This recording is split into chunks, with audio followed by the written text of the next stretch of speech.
YCP నేత చెవిరెడ్డి మోహిత్ రెడ్డిని పోలీసులు విడిచిపెట్టారు. బెంగళూరు నుంచి దుబాయ్ వెళ్తున్న మోహిత్ రెడ్డిని పోలీసులు అదుపులోకి తీసుకున్నారు. తిరుపతిలోని ఎస్వీయూ పిఎస్కు తీసుకొచ్చారు. కాసేపు విచారించిన అనంతరం 41(1)(b) సిఆర్పిసి కింద నోటీసులు ఇచ్చి వదిలేశారు. విదేశాలకు వెళ్లకూడదని పోలీసులు షరతులు విధించారు. పద్మావతి యూనివర్సిటీ ఆవరణలో చంద్రగిరి ఎమ్మెల్యే పులివర్తి నానిపై జరిగిన దాడిలో 37వ నిందితునిగా ఉన్నారు మోహిత్ రెడ్డి.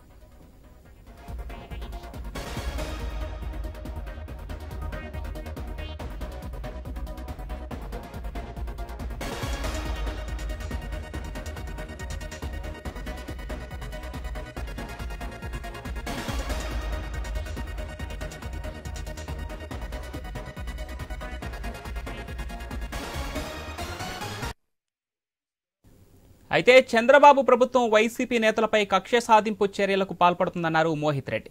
52 రోజుల తర్వాత 37వ నిందితుడిగా చేర్చారన్నారు. దుబాయ్లో స్నేహితుడి పెళ్లికి వెళ్తుంటే పోలీసులు అడ్డుకున్నారన్నారు. ఇలాంటి కక్ష సాధింపు చర్యలకు దిగితే ప్రజా పోరాటాలకు సిద్ధం అవుతామన్నారు మోహిత్ రెడ్డి. రెడ్డిగా దీనిపై మరింత సమాచారం మా కరెస్పాండెంట్ వర్మ ఫోన్ లైన్ అందిస్తారు. ఎస్ వర్మ.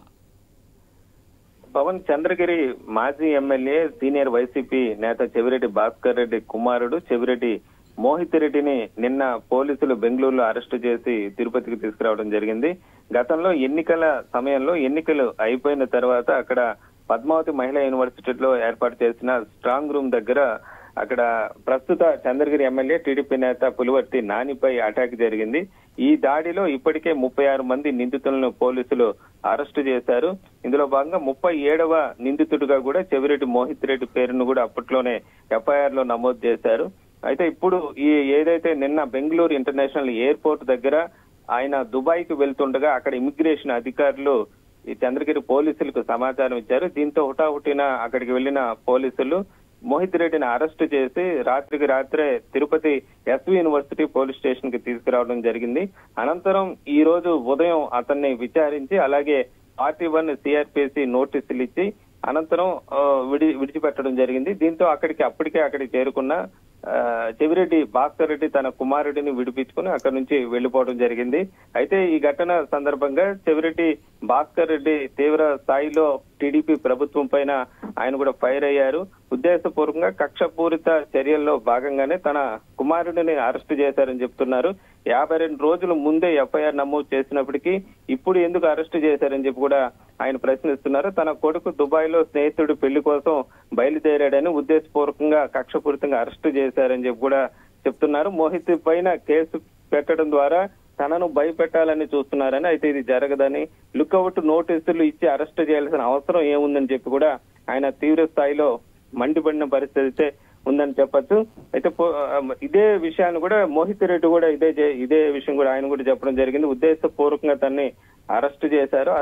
ఏదైతే దాడి జరిగిన సమయంలో తాను ఆ ప్రదేశంలో కూడా లేనని, కావాలని ఇన్ని రోజులు నియోజకవర్గంలో ఉన్నప్పటికీ కూడా తాను బెంగళూరు నుంచి దుబాయ్ కి ఫ్రంట్ కి వెళ్తుండగా కావాల్సిన పోలీసులు అరెస్టు చేసి తన హెరాస్మెంట్ చేస్తున్నారని చెప్పి కూడా ఆయన బయటకు వచ్చిన తర్వాత ఆయన కూడా ఆరోపించిన పరిస్థితి అయితే ఉంది. మొత్తం మీద గత కొన్ని రోజులుగా చంద్రగిరి నియోజకవర్గంలో పులివర్తి నాని వర్సెస్ చెవిరెడ్డి భాస్కర్ రెడ్డి అన్న రీతిలో ప్రస్తుతం రాజకీయాలు అయితే జరుగుతున్నాయి. ఒకరిపైన ఒకరు తీవ్ర స్థాయిలో ఆరోపణలు చేసుకుంటున్న పరిస్థితి అయితే ఉంది. ఈ నేపథ్యంలో ఇప్పటికే తన కుమారుడిని అరెస్టు చేసేయాలని కుట్ర చేస్తున్నారని గతంలోనే చెవిరెడ్డి భాస్కర్ రెడ్డి ఆరోపించారు. దీనికి తగ్గట్టుగానే నిన్న రాత్రి అతన్ని అరెస్టు చేయడం పైన కూడా రాజకీయంగా వేడి మరింత పెరిగిందని చెప్పుకోవచ్చు. మొత్తం మీద ప్రస్తుతానికి అయితే పోలీసులు మోహిత్ రెడ్డిని విడిచిపెట్టడం జరిగింది. అలాగే ఏం సమాచారం లేకుండా విదేశాలకు వెళ్లకూడదని, అలాగే ఎప్పుడు విచారణకి కావాలంటే అప్పటికి వచ్చి సమాచారం ఇవ్వాలంటూ కూడా ఆయనకి నిబంధనలు కూడా పెట్టి ఆ నోటీస్ ఇచ్చి బయటకు పంపేయడం జరిగింది. ఈ ఘటన సందర్భంగా అక్కడ ఎస్వి యూనివర్సిటీ దగ్గర కూడా పెద్ద స్థాయిలో అక్కడ వైసీపీ నేతలు చేరుకున్నారు. అనంతరం వెంటనే మోహిత్ రెడ్డిని విడిచిపెట్టడంతో వాళ్ళంతా కూడా తిరిగి వెళ్లిపోయిన పరిస్థితి అయితే ఉంది. Pawan. Right, thank you Varma.